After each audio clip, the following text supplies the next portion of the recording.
محترم بزرگوں، دوستو، آج کا جو عنوان تھا وہ تقویٰ تھا۔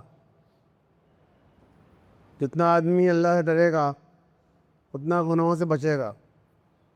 تقویٰ کے معنی ہی ہیں ڈر کر بچنا، اللہ سے ڈرنا اور گناہوں سے بچنا۔ انسان سے زندگی میں بہت سے گناہ ہوتے رہتے ہیں۔ اللہ تعالیٰ ہر انسان کو توبہ کرنے کی توفیق بھی دیتا ہے۔ توبہ کر لیا انسان نے تو اس کا بیڑا پار ہو سکتا ہے۔ گناہ کرے اور توبہ بھی نہ کرے تو اس کا انجام تو اللہ کو معلوم ہے۔ ہم سے بہت سے گناہ ہوتے ہیں، کبھی جان بوجھ کر، کبھی انجانے میں۔ اس میں ایک گناہ ہے نماز چھوڑنا۔ نماز تو پڑھتے ہیں ہم لوگ، ماشاءاللہ ہیں، کہ نماز ہماری کبھی کبھی چھوٹ جاتی ہے، پابندی نہیں ہو پاتی۔ اچھے اچھے لوگ بھی نماز چھوڑ دیتے ہیں۔ جماعت تو بہت دور چھوٹ جاتی ہے، ماشاءاللہ جمعے کے دن مسجد بھری ہوئی رہتی ہے، بقیہ دنوں میں اتنے نمازی ہوتے نہیں ہیں۔ کیوں نہیں ہوتے؟ وہ نماز ان کی جو ہے رہ جاتی ہے، اور نماز جب رہ جاتی ہے، چھوٹ جاتی ہے، تو لوگوں حدیث میں آتا ہے من نام عن صلاۃ او نسیہا فلیصلیھا اذا ذکرھا۔ آدمی اگر نماز چھوڑ کر سو جائے یا بھول جائے تو اس کو جو ہے یاد آتے ہی پڑھ لے۔ ہم اپنی زندگی کا محاسبہ کریں، جب سے ہم بالغ ہوئے ہیں، کیا ہماری کوئی ایسا تو نہیں ہے کہ ہمیں چھوٹ گئی ہو، رہ گئی ہو، بھول گئے ہوں، سو گئے ہوں؟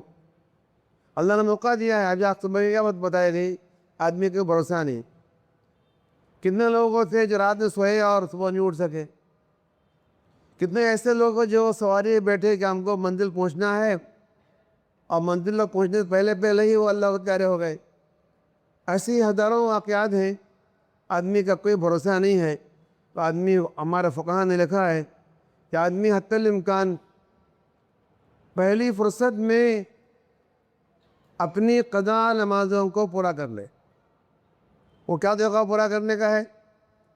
آدمی سوچے کہ سب سے پہلے میں نماز چھوٹی کون سی ہے، کس زمانے کی چھوٹی ہے، وہ آپ شروع کر فرض کیجیے فجر چھوٹی ہے، فجر پڑھ لے، عشاء پڑھ لے، جب بھی موقع ہو، جیسا بھی ہو، بہرحال آدمی جو نمازیں جلدی پورا کر لے۔ اگر اتنا آدمی کو موقع نہیں مل رہا ہے پورا کرنے کا، اس کی آسان شکل ہے، لکھے علماء نے، یہ ہم لوگ جو سنتیں پڑھتے ہیں فرض سے پہلے، فرض کے بعد میں، وہ 22 رکعتیں ہیں، ان کے بدلے قضا پڑھ لیا کرے، انشاءاللہ ثواب ملے گا، قضا کا ثواب ملے گا، قضا پوری ہو جائے گی۔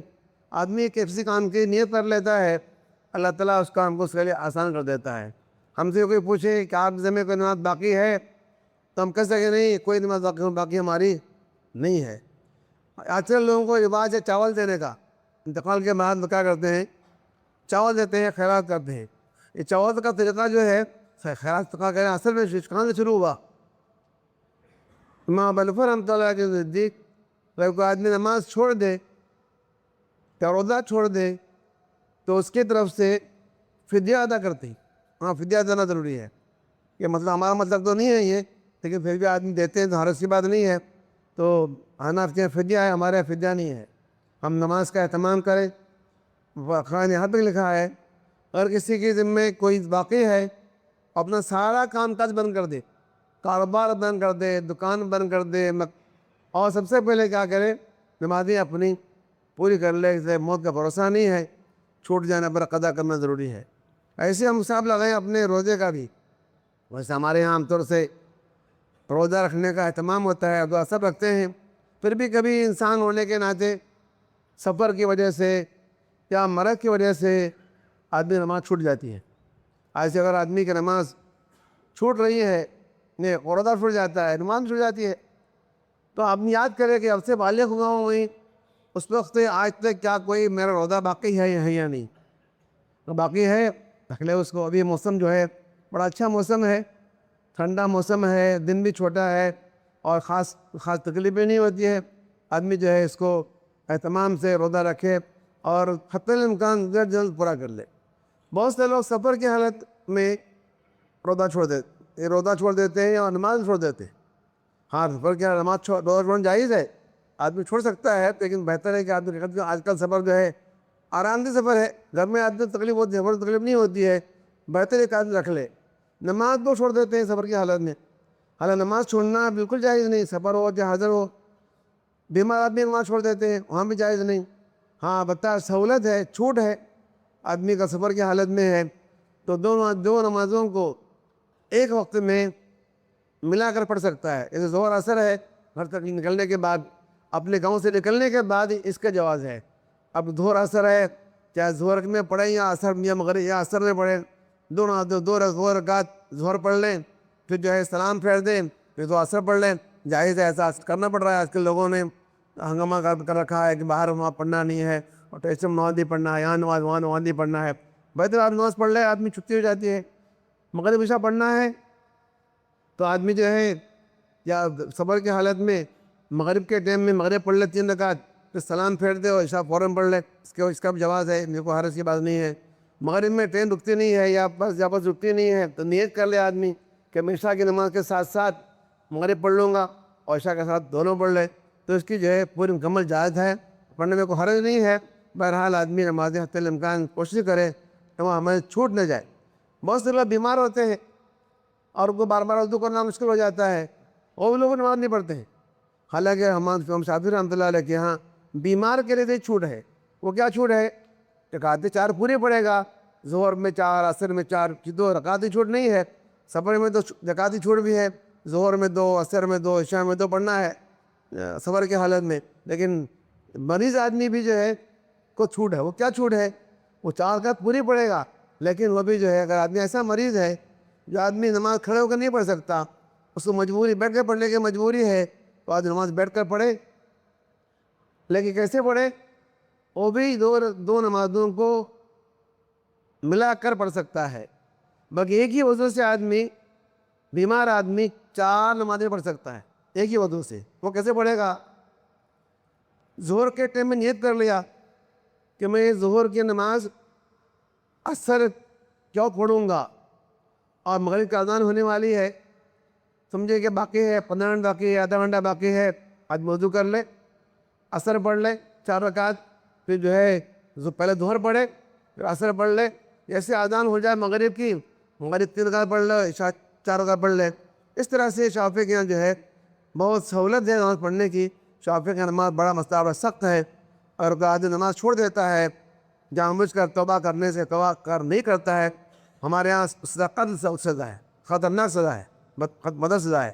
بہرحال ہم اگر نیت کریں گے وہ نماز پڑھنا ہے، ہمیں کوئی روکنے والا آدمی نہیں ہے، ہمیں کوئی روک سکتا نہیں ہے۔ نماز کی عادت بچپن سے ہوتی ہے، بچپن میں اگر آدمی نمازی ہے تو ہمیشہ نمازی رہے گا۔ بچپن میں اگر نمازی نہیں ہے تو بعد میں نمازی ہونا بہت مشکل ہے۔ اس حدیث میں بچوں کو مارنا منع ہے، کسی بھی جرم کی بنیاد پر بچوں کو مارنے کا حکم کبھی نہیں حدیث میں ہے۔ وہ جرم ہے اس پر مارنے کا حکم ہے، وہ کیا ہے؟ وہ نماز ہے۔ حدیث میں آتا ہے بچہ جب 7 سال کا ہو جائے اس کو نماز کا حکم دو، بچہ جب 10 سال کا ہو جائے اور نماز نہ پڑھ تنبیہ کرو، اس کو مارو، قدیم علیہ اپنا عاشر مارنے کا حکم ہے۔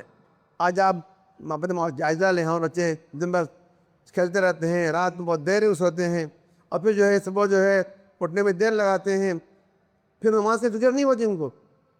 ہم نے سنا بچپن میں اپنے امی اپنے بیٹے سے بول رہی تھی، بیٹا جب تک نماز نہیں پڑھو گے ناشتہ نہیں ملے گا۔ آج کون ہے بولنے والا؟ بچپن سے اگر ہماری عادت نماز کی ہے، بڑھاپے تک موت تک پڑھنا آسان ہے، عادت اگر نہیں ہے، مسجد سامنے ہوتے ہوئے لوگ نماز نہیں پڑھتے ہیں، میں نے خود دیکھا ہے۔ بہرحال ہمارا آج کا جو ہے مولانا کی تقریر تھی کہ موت کا بھی گارنٹی نہیں ہے، موت سے پہلے جو کرنا ہو کر لیں، حادثات کیوں سے وہی ہوتے رہتے ہیں۔ بس خلاصہ یہی ہے، ہم نمازیں وقت پر ادا کریں، اور جو نمازیں ہمیں چھٹی ہوئی ہیں مکمل کریں۔ روزے بھی رکھتے ہیں ماشاءاللہ، جو روزے ہمیں چھوٹ گئے ہیں اس کو رکھنے کی فکر کریں۔ آدمی ٹرین کے اندر ہے، کھڑا ہونا ہو مجھ سے کھڑا ہو سکتا ہے، آدمی ٹرین رک جاتی ہے 5-10 منٹ کے لیے، آدمی کھڑے ہو کے پڑھ سکتا ہے. اگر آدمی مجبور ہے، معذور ہے، چکر سے چکرا رہا ہے، اس صورت میں جو ہے آدمی نماز بیٹھ کے ہی پڑھ سکتا ہے. اللہ مجھے بھی آپ کو بھی عمل کو توفیق عطا فرمائے. بآخر دعوانا الحمد للہ رب العالمین.